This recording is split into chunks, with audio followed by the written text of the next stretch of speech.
नमस्कार, सावधान India India fights back में मैं सुशांत सिंह आप सभी का स्वागत करता हूं। सावधान इंडिया में हम आपको दिखा रहे हैं देश के कोने कोने से अपराध की चौंका देने वाली सच्ची घटनाएं। इसी सिलसिले में आज आपको रूबरू करवा रहे हैं झारखंड की राजधानी रांची की एक वारदात से। रांची, जो कि जमशेदपुर और धनबाद के बाद झारखंड का तीसरा सबसे बड़ा राज्य है। इसी शहर में एक 5 साल की बच्ची को जमीन में जिंदा दफन कर दिया गया। आखिर एक मासूम बच्ची से किसी को क्या खतरा हो सकता है? क्या दुश्मनी हो सकती है किसी? कौन थी ये बच्ची और इस हत्यारे से इसका क्या रिश्ता था?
दीपाली, कब से कर रही हो सर? अभी तो कोई फायदा तो हुआ नहीं। फसल काटने के लिए भी साल भर सिंचाई करनी पड़ती है। सब्र रखो, अच्छा वक्त आने के लिए भी वक्त लगता है। कब आएगा वो अच्छा वक्त? मेरा धंधा वैसे ही चौपट हो रहा है, ऊपर से तुम इतना सब खर्चा कर रही हो। देखो, मैं ये सब तुम्हारे 2 टके के धंधे को ठीक करने के लिए नहीं कर रही हूँ। मेरे सपने बहुत बड़े हैं और उनका अंजाम उससे भी ज्यादा बड़ा। तुम चुपचाप मुझे शांति से अपना काम करने दो और बस बैठकर देखो। वो बिल्डर कनोरिया कब आ रहा है? कल सुबह।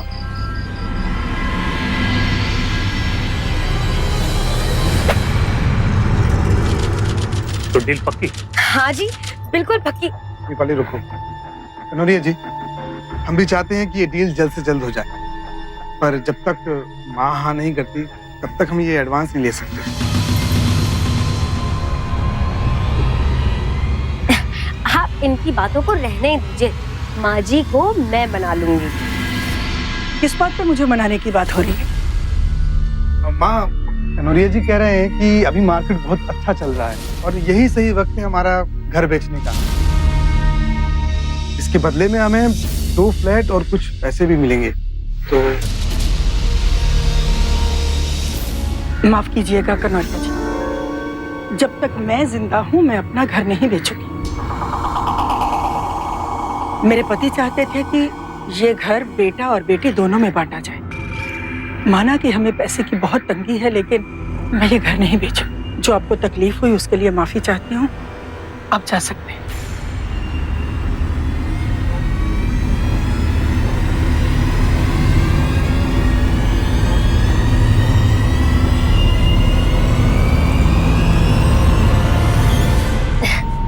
पाँव तो मैं छू ही नहीं सकती ना। जिया जी का श्राद्ध तो अभी हुआ ही नहीं होगा। वैसे आप इतना जल्दी कैसे आ गई माँ जी?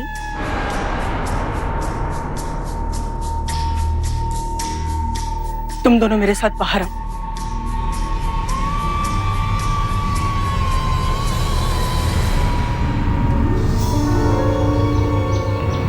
अरे प्रिया।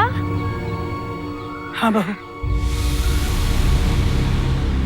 दामाद जी के गुजर जाने के बाद मेरी बेटी और दोनों नातिने हमारे साथ रहेंगी। प्रिया दीदी, अच्छा किया कि तुम यहाँ बच्चों को लेकर चली आई। हाँ बच्चों, आज से आप दोनों अपने मामा के साथ रहेंगे। अरे अरे, ये सब रहने दो, अभी तक शुद्धिकरण नहीं हुआ है और तुमने मुझे छू लिया तो दोबारा नहाना पड़ेगा। अब मेरा मतलब कि अभी तक 10 दिन नहीं हुए हैं ना, तो तुम्हें और मुझे अलग अलग ही रहना पड़ेगा नियमों के अनुसार, और इसी वजह से तुम्हें पीछे के दरवाजे से अंदर जाना होगा। क्यों? वो पीछे के दरवाजे से क्यों आएगी? माँ जी मैं तो बस नियमों का पालन कर रही थी माँ जी। बाकी आपको जैसा सही लगे, मुझे क्या है, मैं तो दोबारा सफाई कर दूंगी। प्रिया अंदर चलो। आओ चलो बच्चों।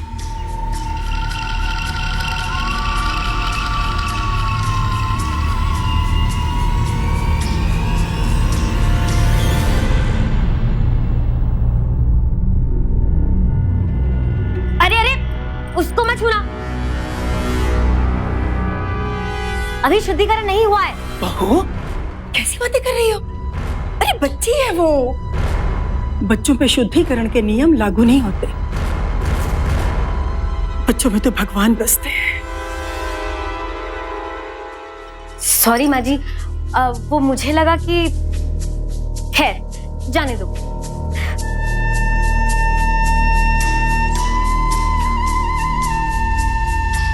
चल आओ।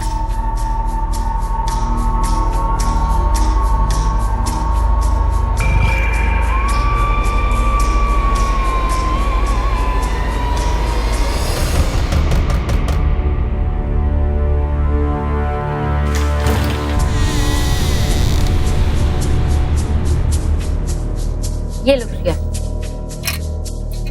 ये सब तुम्हारे लिए, खाना बनाना और खा लेना। जब तक श्राद्ध की रस्म पूरी नहीं हो जाती तब तक ये तो करना ही पड़ेगा ना। वैसे दिल तो मेरा भी बहुत टूट रहा है, लेकिन रस्म तो निभानी पड़ेगी ना। और हाँ, माँ जी को इस बारे में कुछ मत बताना, उन्हें पता चलेगा ना तो बहुत बुरा लगेगा। और वैसे मरने वाले की आत्मा की शांति के लिए ये सब तो करना ही पड़ेगा ना।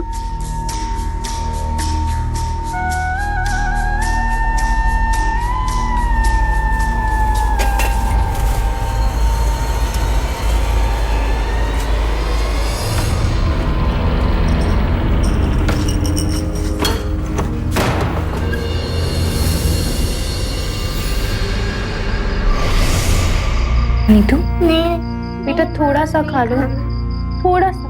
नहीं माँ, नहीं खाना है मुझे। तुम तो खा लो। नहीं माँ, मुझे भी नहीं खाना है। बेटा बस कुछ दिनों की बात है, उसके बाद ना तुम्हें आलू के परांठे बना के खिलाऊंगी, खा लो। नहीं माँ, नहीं खाना है मुझे।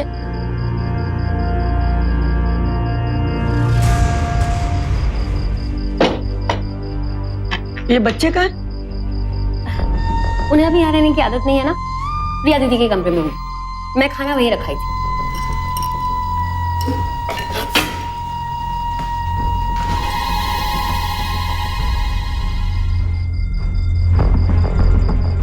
प्रिया ये सब क्या है? माँ बस कुछ दिनों की बात है, एक बार शोक के दिन खत्म हो जाए, और वैसे भी ये सब उनकी आत्मा की शांति के लिए है। तुझे जो करना हो कर, पर मैं इन छोटी छोटी बच्चियों को ये सब नहीं सहने दूं। बेटा चलो उठो, हम नीचे जाकर खाना खाएंगे। उठो उठो तुम भी, चलो।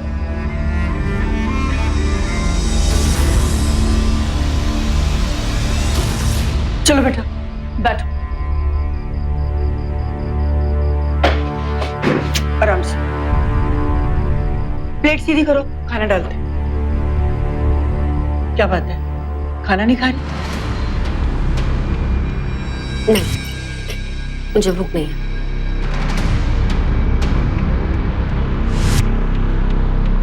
बच्चों चलो आप खाना शुरू करो।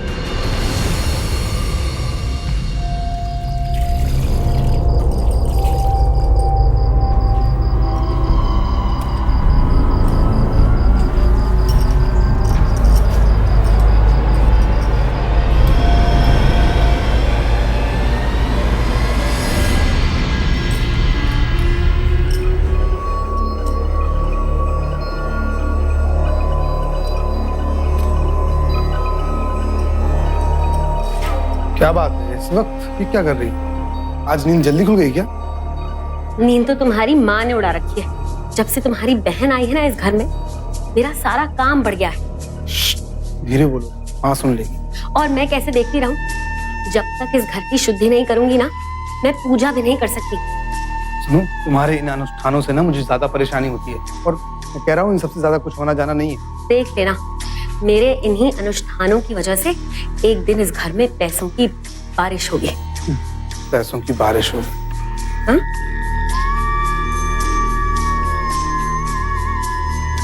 पति की मौत के बाद प्रिया अपनी दोनों बेटियों के साथ अपनी मां के घर यानी मायके आ गई। लेकिन इन लोगों का यहां आना इस घर की बहू यानी प्रिया की भाभी दीपाली को बिल्कुल पसंद नहीं आ रहा था। दीपाली बेहद अंधविश्वासी थी और उसे लगता था कि पति की मौत के कुछ ही दिनों बाद प्रिया का यहां चले आना एक अपशकुन है, जिससे उसकी पूजा भंग हो रही है।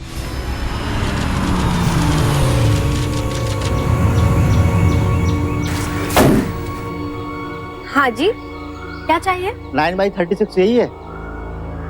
हाँ यही है। हाँ यही है, सामान उतारो।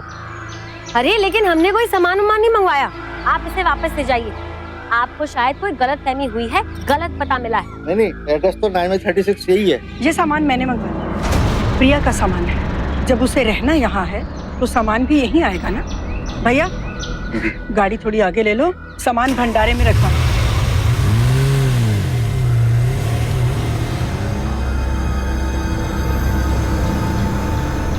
ये सब क्या हो रहा है? अगर ऐसे ही चलता रहा तो प्रिया और उसके बच्चे इस घर पे भी कब्जा कर लेंगे। तुमसे तो कुछ होने से रहा, जो करना है मुझे ही करना होगा।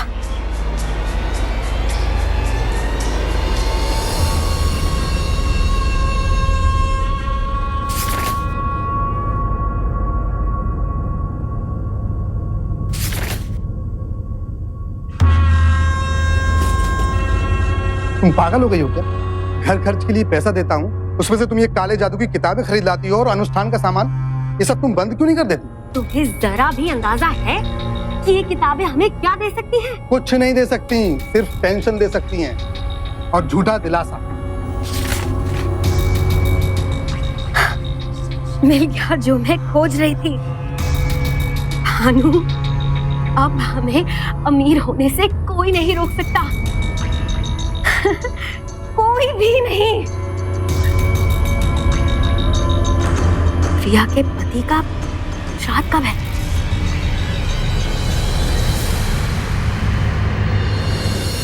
ओम ब्रह्मा मुरारी त्रिपुरांतकारी भानु शशि भूमि सुतो बुधस् गुरु शुक्र राहु केतवा सर्वे ग्रह शांति करा भवन्ते। पुष्प लीजिए। ओम पुष्पम समर्पयामि।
बेटा आपको टॉफी चाहिए ना?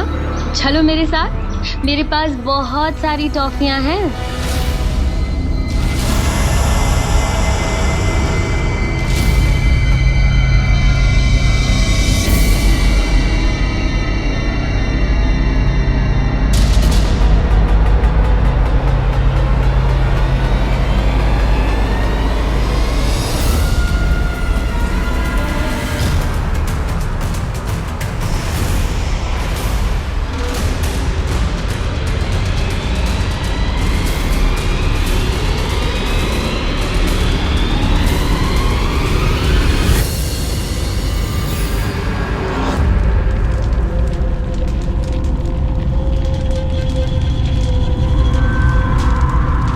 अबे पूजा संपन्न हुई, आप लोग ये प्रसाद लीजिए।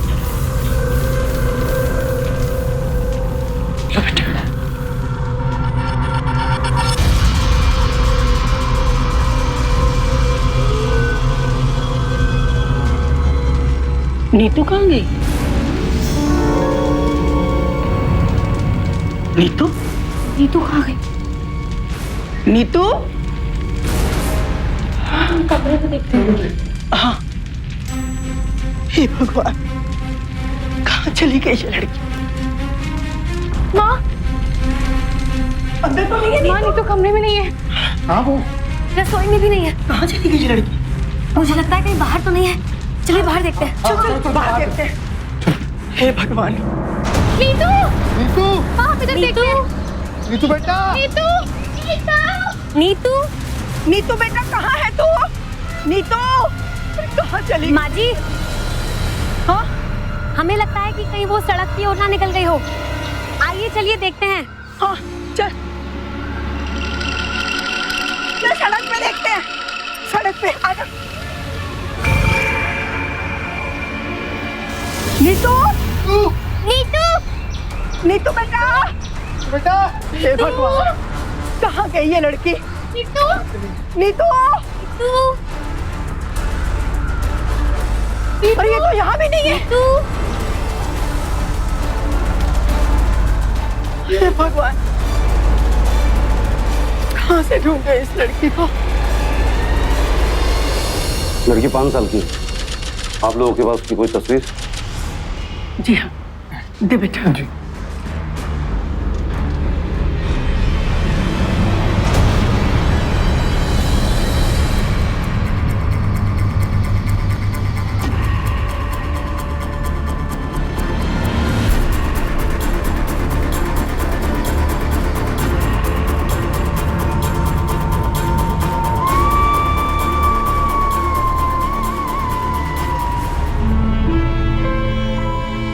प्रिया दीदी, खाना खा लो।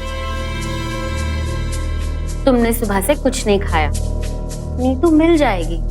मैंने तो पहले ही कहा था कि शुद्धिकरण की सारी विधियां सही से निभाना, लेकिन ना तुमने मेरी सुनी और ना माँ जी ने। अब देखो, ऐसा लगता है कि जैसे सारे घर के आसपास बुरी आत्माओं का साया मंडरा रहा है। चलो कोई नहीं, जो हुआ सो हुआ। अब एक काम करो, मेरी मानो तो अपने घर से जो सामान लाई हो यहाँ से कहीं दूर भेज दो। चाहिए तो बेच दो तो ही अच्छा है। फिर देखना, एक बार घर की शुद्धिकरण हो गई तो सब अपने आप ही ठीक हो जाएगा। भाभी, आपको जो करना है कीजिए, मुझे बस मेरी नीतू ला दीजिए। भूख लगे तो फ्रिज से निकाल कर खाना खा लेना।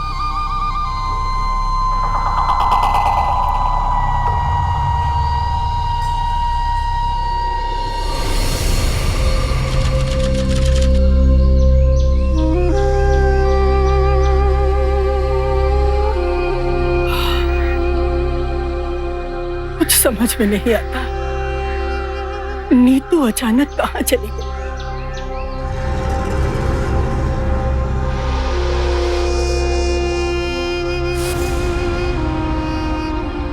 हे भगवान, मेरे बच्चे को वापस घर पहुंचा दो, वापस घर पहुंचा दो।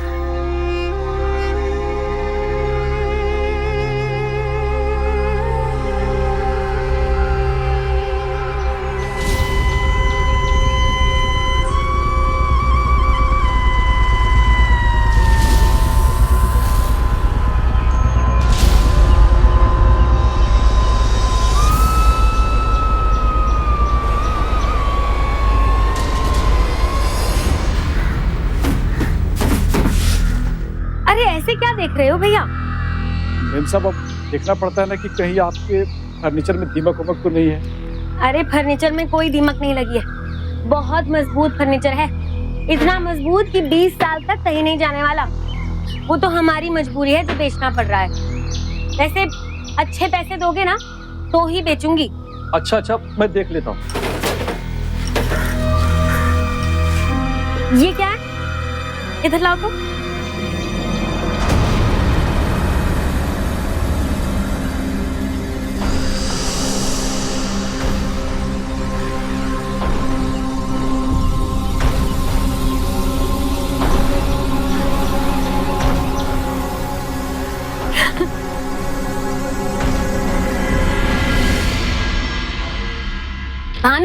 भानु, इधर देखो, बहुत जरूरी चीज दिखानी है तुम्हें। अरे कभी कुछ काम भी तो करने दिया करो।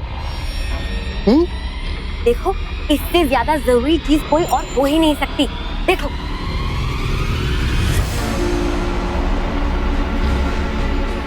हे भगवान, ये तो कमाल हो गया। जिया जी ने मरने से पहले 50 लाख तक का बीमा करवाया और 5 लाख तक के फिक्स डिपॉजिट। दीदी की तो लॉटरी निकल पड़ी। ये सब हमारी पूजा का प्रसाद है। ये 50 लाख अब हमारे होने से कोई नहीं रोक सकता। बस अब तो तुम वैसा ही करते जाओ जैसा मैं तुमसे कहती हूँ।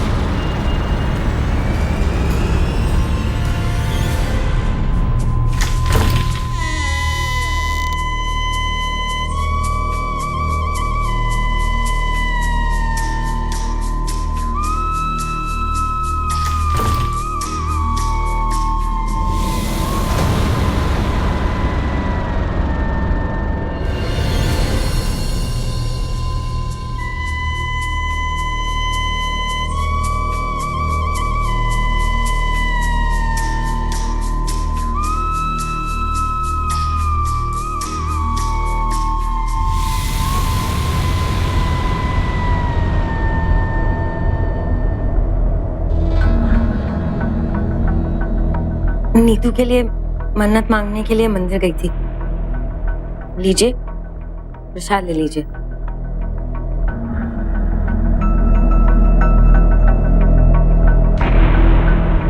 भगवान ने तो लगता है हमारी सुनना ही बंद कर दिया।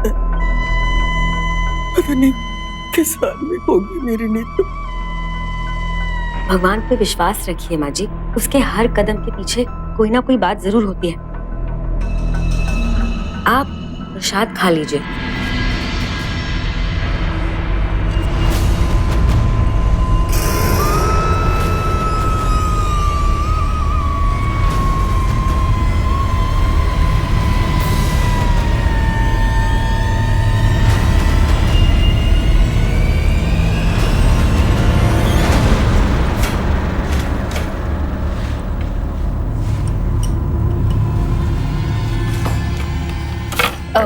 प्रिया, अब जरा माँ जी को तो बुला लाओ खाना खाने के लिए।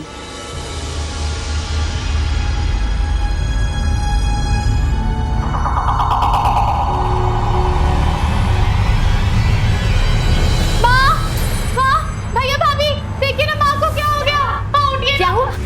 भाभी देखिए, माँ कुछ बोल नहीं रही है। उठ रही है, मुझसे झाग भी निकल रहा है। सुनो, तुम जाके एम्बुलेंस को बुलाओ।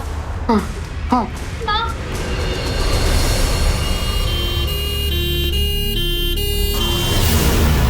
घबराने की कोई जरूरत नहीं है। अब वो खतरे से बाहर हैं। उन्हें फूड पॉइजनिंग हुआ था। क्योंकि इनका दिल काफी कमजोर है तो इन्हें हमें कुछ दिनों के लिए अस्पताल में रखना पड़ेगा।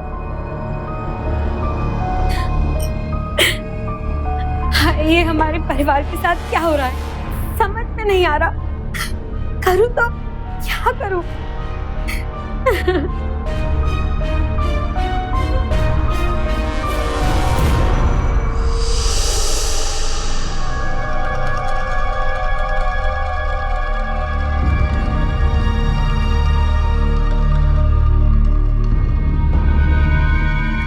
अब आपको कैसा लग रहा है माँ जी? अच्छा लग रहा है। बहुत जल्दी अब घर आ जाऊंगी मैं। ये प्रिया और नमिता का है। वो जब आप बेहोश थे ना, तब एक अच्छी खबर आई थी। प्रिया दीदी को किसी ने फोन करके कहा कि उसने नीतू को रायपुर स्टेशन में देखा है। हाँ। बस प्रिया दीदी नमिता को लेके उसकी तलाश में निकल गई। अब जाना तो मैं भी चाहती थी, लेकिन आपकी तबीयत खराब थी और आप अस्पताल में थे, इसी वजह से मैं रुक गई। बस अब आप जल्दी से ठीक होके घर आ जाओ। जब तक आप घर वापस आओगे ना, तब तक वो लोग भी वापस आ जाएंगे। हाँ।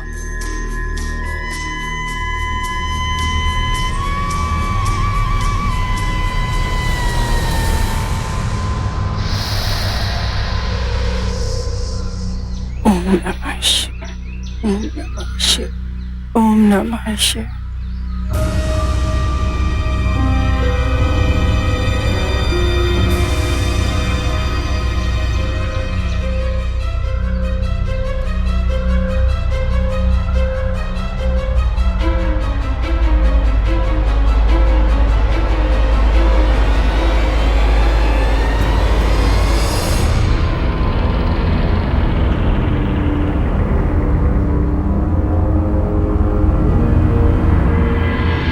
अच्छा,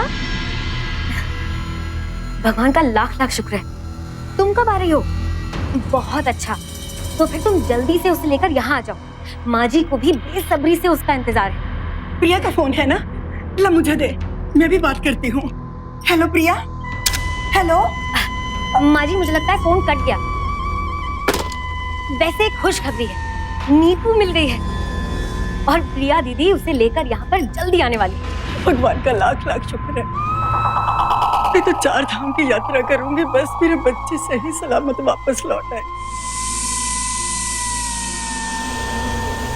माँ जी, ये खुशखबरी मैं इनको बताकर आती हूँ। हाँ?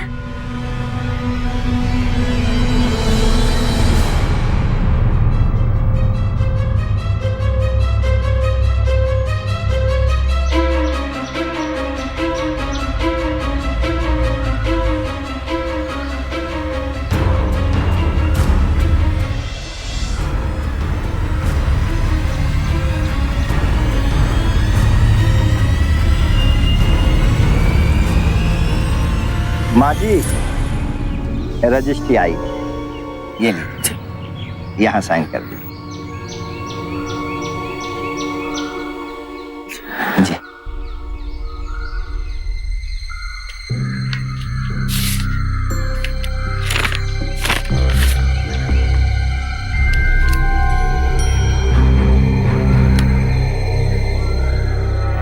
बीमा की रसीद पर प्रिया का नाम। प्रिया के नाम कोई पॉलिसी थी क्या? प्रिया ने कभी बताया नहीं।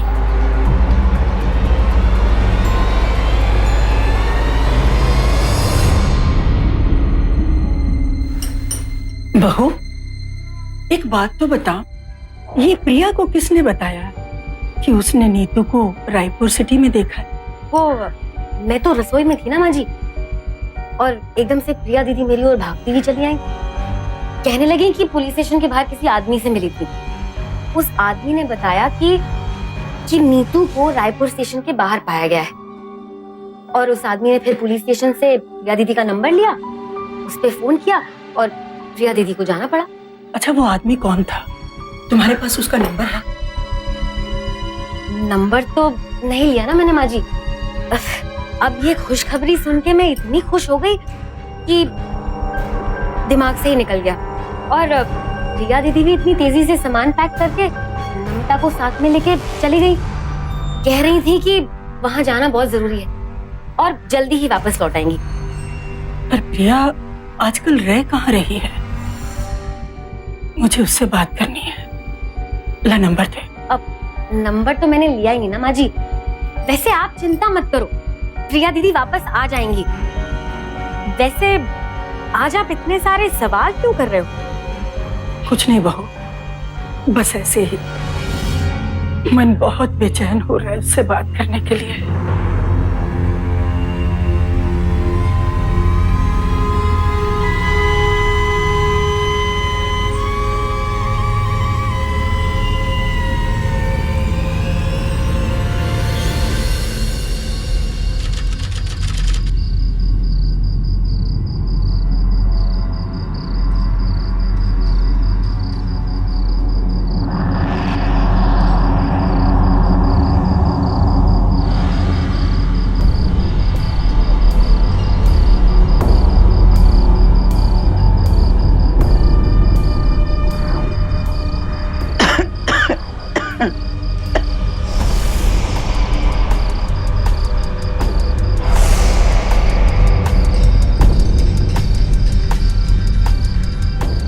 ये तो प्रिया का बैग है।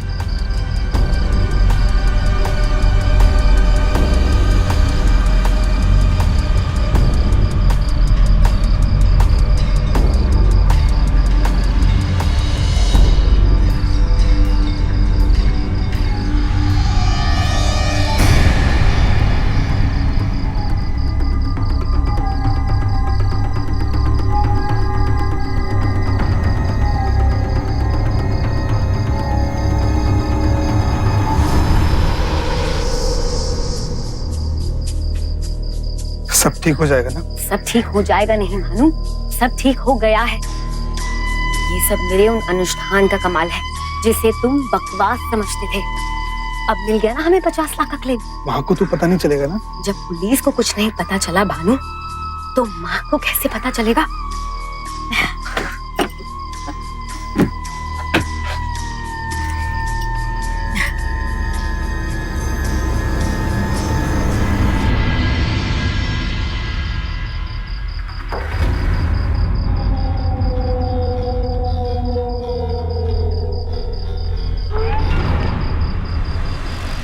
दीपाली,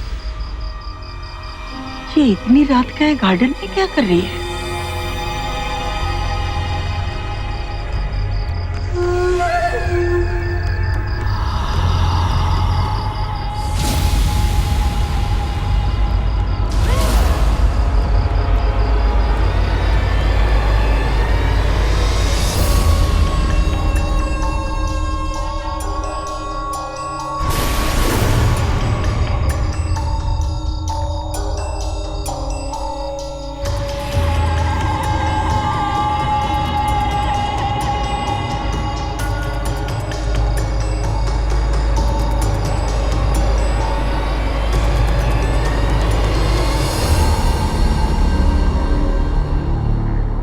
बताइए पंडित जी, ये सब क्या है? ये सब आपको कहाँ मिला? ये मुझे अपने ही गार्डन के कोनों में मिला है। ये तो मरे हुए लोगों की आत्मा को दूर भगाने के अनुष्ठान में काम आता है।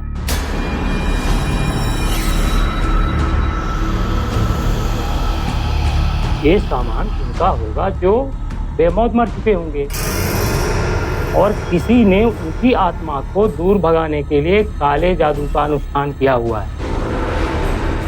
ये सब सामान है किसका? पता नहीं पंडित जी, आपका बहुत बहुत धन्यवाद। चलती हूँ मैं।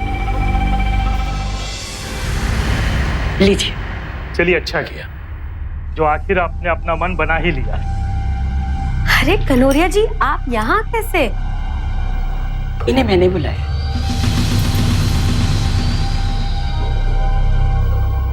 माफ करना बेटा, जब भी तुमने मकान बेचने की बात की मैंने तुम्हें कितना बुरा भला कहा, लेकिन अब मुझे इस बात का एहसास हो गया है।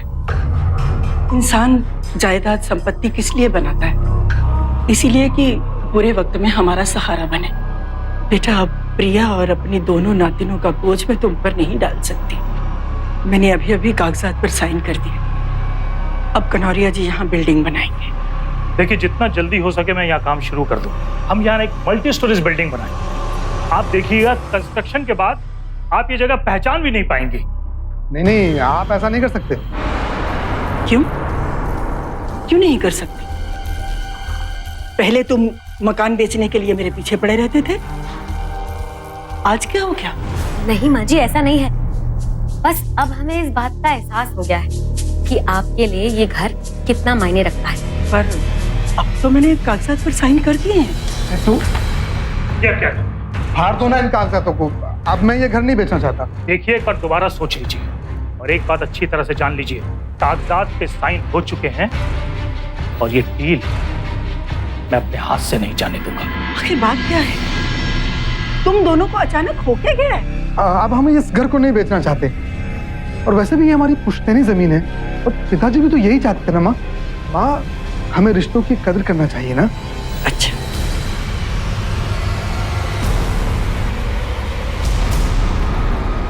तुम्हारे मुंह से रिश्तों की बात अच्छी नहीं लगती। इंस्पेक्टर साहब, अंदर आ जाइए आप।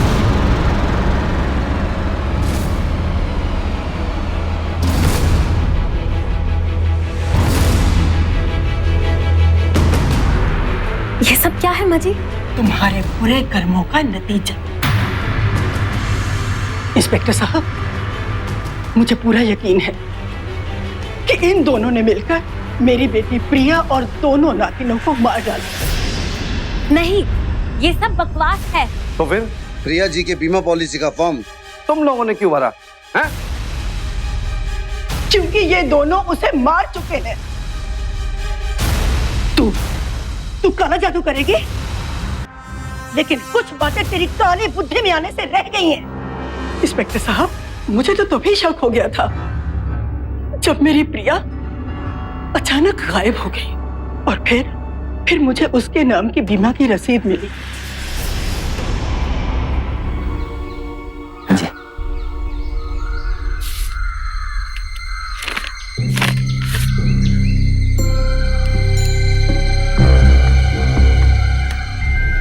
बीमा की रसीद पर प्रिया का नाम। मेरा मन बहुत बेचैन हो गया। मैं उसके कमरे में गई और उसके कमरे में मुझे कुछ नहीं मिला। फिर मैंने पूरा घर छान मारा तो भंडार घर में मुझे प्रिया का बैग मिला। इंस्पेक्टर साहब, मेरी प्रिया और उसकी बच्चियों के पास सिर्फ एक एक जोड़ी जूते चप्पल थे। जब मैं भंडार घर से बाहर आई तो उनकी चप्पलें मुझे वहीं मिली।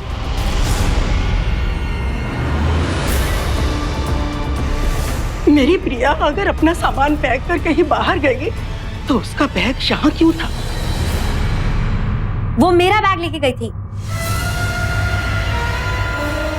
चप्पल भी क्या तूने ही पहनाए थे अपने उसे?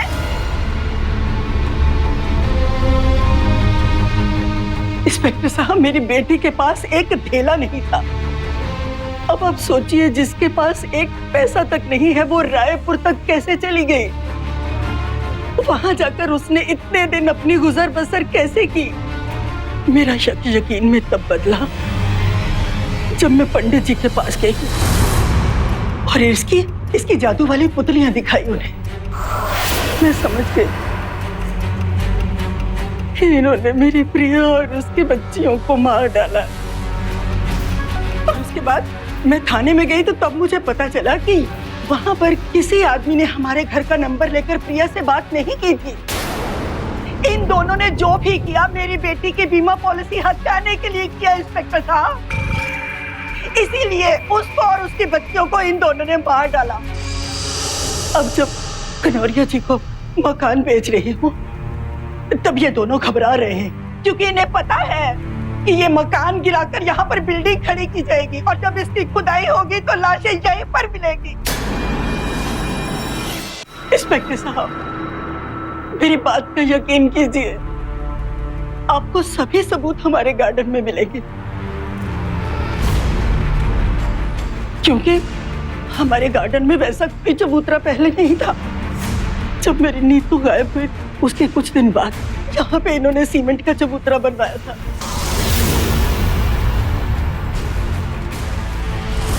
और जब मैं हॉस्पिटल से वापस आई कि वो चबूतरा और बड़ा हो गया।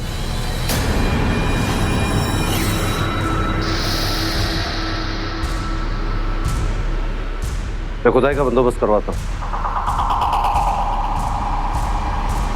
रुको।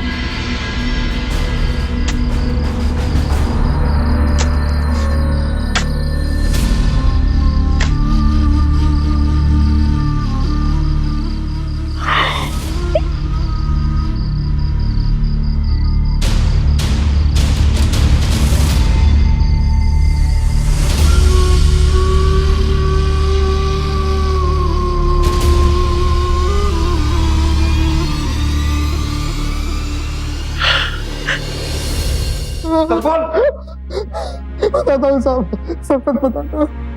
जब दीपाली को फर्नीचर में कुछ कागजात मिले तो वो मेरे पास लाई।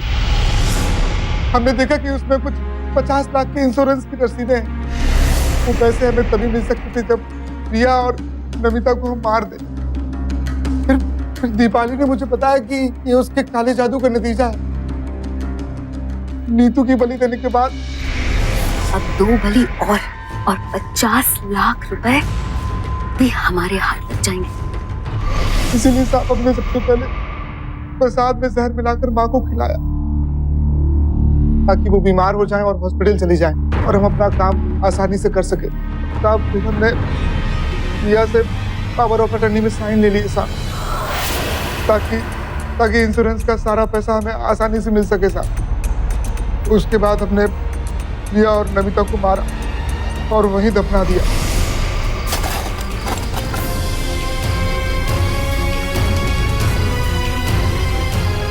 भैया हम यहाँ से बाहर निकालिए।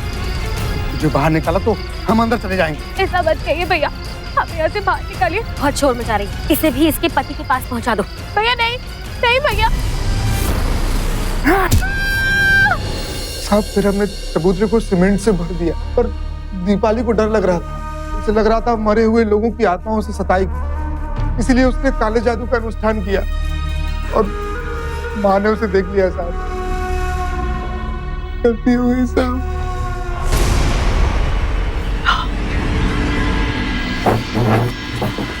पैसा सबकी जरूरत है, लेकिन उसके लिए अंधविश्वास का सहारा लेने वाले या तो अपराध के शिकार हो जाते हैं या फिर खुद अपराधी बन जाते हैं। दीपाली ने अपनी ननद प्रिया और उसकी 2 मासूम बच्चियों की जान ले ली, लेकिन भानु तो एक भाई था, भाई जो बहन की रक्षा का वचन देता। उसने न सिर्फ अपनी बहन बल्कि 2 भांजियों को भी मार डाला। इस तीरे हत्याकांड की जड़ में भले ही अंधविश्वास और पैसों का लालच था, लेकिन इसके लिए जिम्मेदार थी सिर्फ दीपाली और भानु की आपराधिक मानसिकता। ऐसे लोग अपने फायदे के लिए कुछ भी कर सकते हैं। आज हमने आपको दिखाई झारखंड की राजधानी रांची की एक सच्ची घटना। तो देखते रहें सावधान इंडिया, जिसमें हम आपको रूबरू करवा रहे हैं देश के कोने कोने में घटी अपराध की सच्ची घटनाओं से। सावधान रहें, सतर्क रहें, सुरक्षित रहें। इसी प्रार्थना के साथ अब मैं सुशांत सिंह आपसे विदा लेता हूं, फिर मुलाकात होगी। तो सावधान